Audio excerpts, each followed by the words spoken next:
বুবলির কাছে জানতে চাওয়া হয় সাকিব ভাইয়ের কাছ থেকে পাওয়া এমন কোনো বিশেষ উপহারের কথা যা বুবলি সারা জীবন স্মরণে রাখবে। উত্তরে নায়িকা বলেন, এটা তো অল্প সময়ে আসলে বলা সম্ভব না, কারণ এত বছরের পরিবার, এত বছরের একটা সম্পর্ক, তাই অনেক অনেক সুন্দর স্মৃতি আছে। আর উপহার তো খুবই আপেক্ষিক একটা বিষয়, আমাদের অনেক উপহার দেয়া নেওয়া হয়, তবে স্পেশাল মুহূর্তগুলো বেশি আছে। সবশেষে ভালোবাসার সংজ্ঞা জানতে চাওয়া হয় এই নায়িকার কাছে। জবাবে বুবলি বলেন, ভালোবাসা মানেই আমার কাছে আস্থা, সম্মান, বিশ্বাস এবং স্যাক্রিফাইস।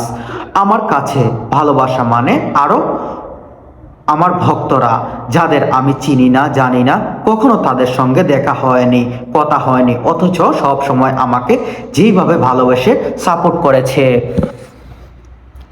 করেছে, আমার পাশে থাকে, এটাই আমার প্রতি তাদের ভালোবাসা আমার সব থেকে বড় পাওয়া।